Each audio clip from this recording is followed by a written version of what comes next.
आणि जसं आपण मगाशी बोलत होतो, गेल्या 3 ते 4 दिवसामध्ये जबरदस्त असा पाऊस बरसलाय. तो राज्यभरात बरसलाय. मुंबई आणि परिसरात देखील जोरदार पावसाने हजेरी लावलेली होती. वसई विरार मधली खास करून जी परिस्थिती होती ती आपल्या समोर आम्ही आणलेली होती. नालासोपाऱ्यात पावसामुळे सर्वसामान्यांच्या तोंडचं पाणी पळालं. पाऊस थांबल्यावरही स्टेशन परिसरात मात्र गुडघाभर पाणी अशी स्थिती बघायला मिळते.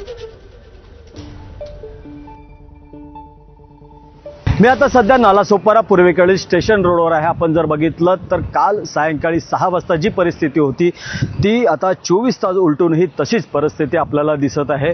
आज दुपारपासून पावसानं विश्रांती घेतली असली तरी अधूनमधून पावसाच्या सरी ह्या बरसत आहेत. त्यामुळे रस्त्यावरील पाणी जे आहेत हे ओसरण्याचं नाव घेत नाही. अशीच अवस्था नालासोपारा, वसई विरार येथील अनेक रस्त्यांवरची आहे. अजूनही पाणी ओसरण्याचं नाव नाही घेत आहे. सोसायटीमध्येही पाणी जमा झालेलं आहे, तेही ओसरण्याचं नाव नाही घेत आहे.